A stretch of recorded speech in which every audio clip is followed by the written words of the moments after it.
Hi everyone, it's your daily 10-minute business and finance news wrap for this Wednesday, the 16th of February 2022 from the SBS newsroom.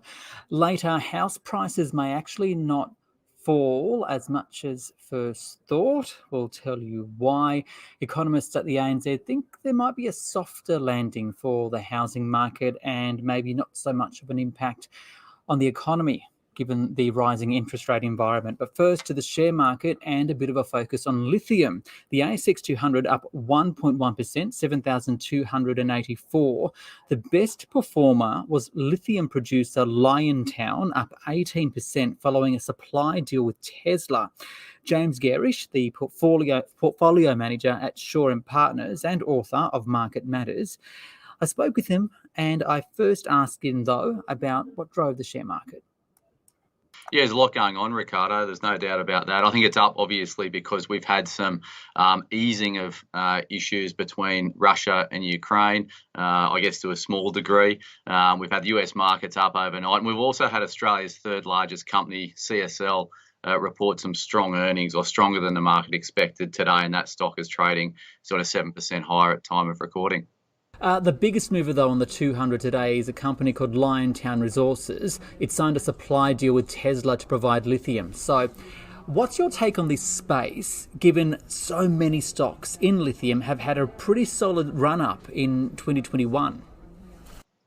Yeah, they have. I mean, if you think longer term, this space has got huge upside potential. There's a large energy transition happening at the moment. We're moving from more, from fossil fuels to more, environmentally friendly energy sources. Battery power, which involves lithium, is very much centre to that. So as this energy transition takes hold, these lithium producers are in a pretty good spot to take advantage of it. And I think the important thing today is around Tesla and the deal that they've done. Tesla are very much focused on how this lithium is sourced, how it's produced, and it's not just after the sort of the cheapest, most cost-effective source of production. So, look, I think there's a big future there. Stocks are priced for it, but there's a big future, no doubt. And how significant a player is Australia in the global lithium market, and what does the future look like? Yeah, I think the future is very bright, particularly for Australia. I mean, Australia is the number one producer, I should say, of lithium at the moment. It's about second in terms of reserves. So Chile is the largest reserve base in lithium. But as I said, tying into the comments around customers like Tesla really caring about the environmental side of lithium, the social side, the governance side of that, and also the traceability of how they bring product into their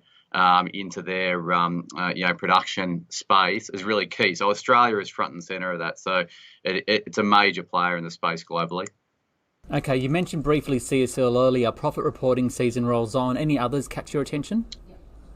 Yeah, CSL was good relative to market expectations.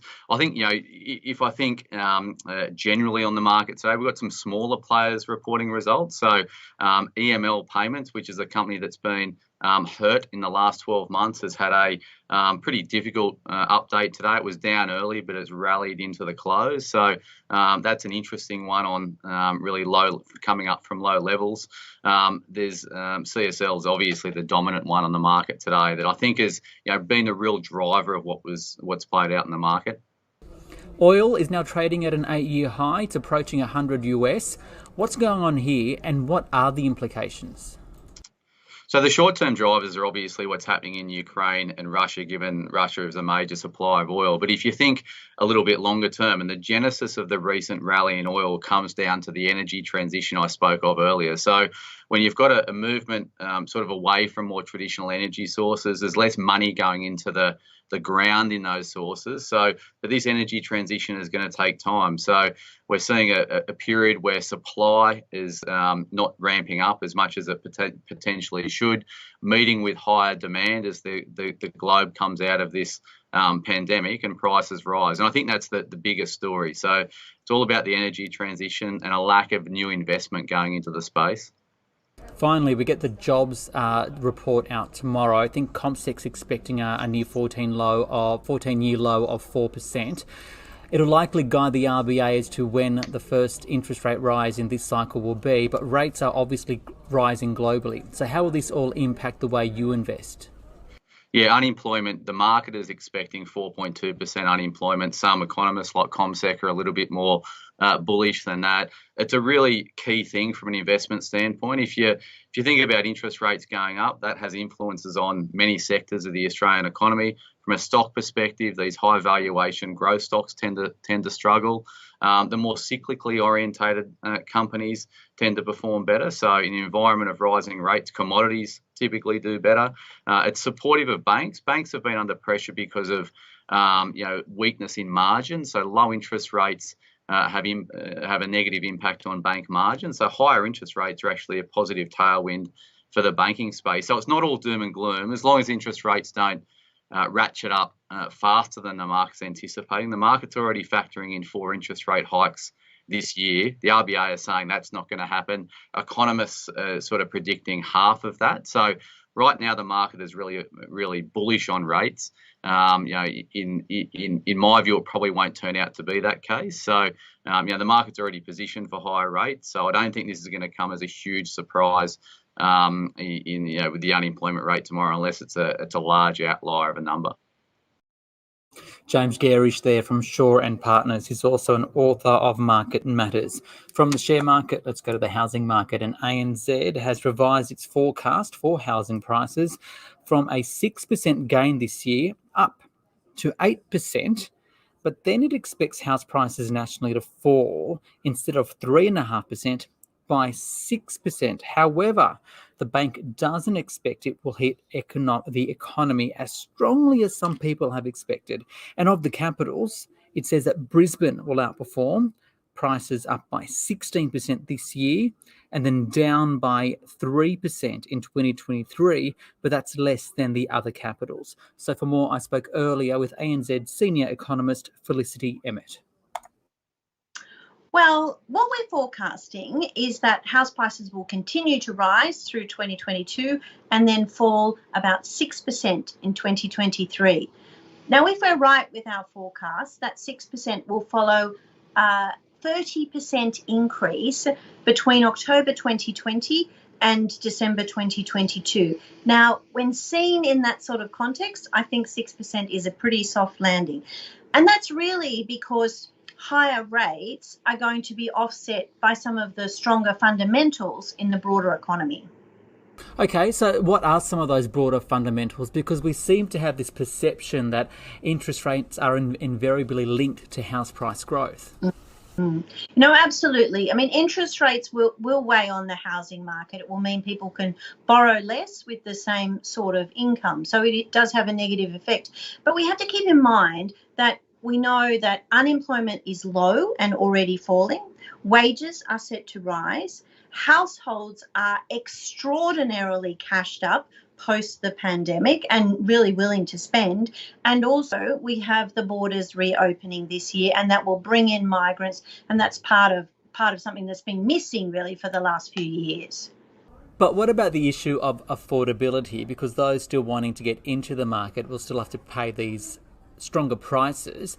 And can household afford rising interest rates? Look, I think affordability is going to continue to be an issue, particularly deposit affordability for people who aren't in the market yet. But I think when we look at people who are in the market and whether they can afford their mortgage at these higher rates, I think that we can see that they probably can. When we look at how much they're going to pay in interest servicing costs, that's only going to rise under our interest rate scenario back up to a little bit below where it was prior to COVID. So we know that they afforded it then, so I don't think that's going to be a problem looking ahead. And finally, given that plus the fact that there will be around 1 million Australians who haven't experienced an interest rate rise over the past 10 years, and this expectation that prices will fall 6% in 2023 nationally, will it have an impact on the economy, especially when it comes to construction and, more importantly, I guess, consumer spending? Yeah, no, I think this is what's really important about the outlook. I mean, there is a lot of uncertainty given your point that we haven't seen a rate rise for more than 10 years, but I think that the economy is in a really good position to manage higher interest rates, given those factors that I talked about, that households are really cashed up, unemployment's heading much lower, wages are rising, and we've got that impetus coming from new migrants. So I think that the fundamentals are really pretty strong, and that it's unlikely that we're going to see a significant impact on the real economy from the 6% fall in house prices that we're forecasting. Felcity Emmett there from ANZ. This SBS On the Money stream is provided for informational purposes only. The content in this stream should not be understood as constituting advice or a recommendation. It is not personal advice, and it does not consider your personal circumstances or objectives. You should contact a licensed professional before making any financial decisions.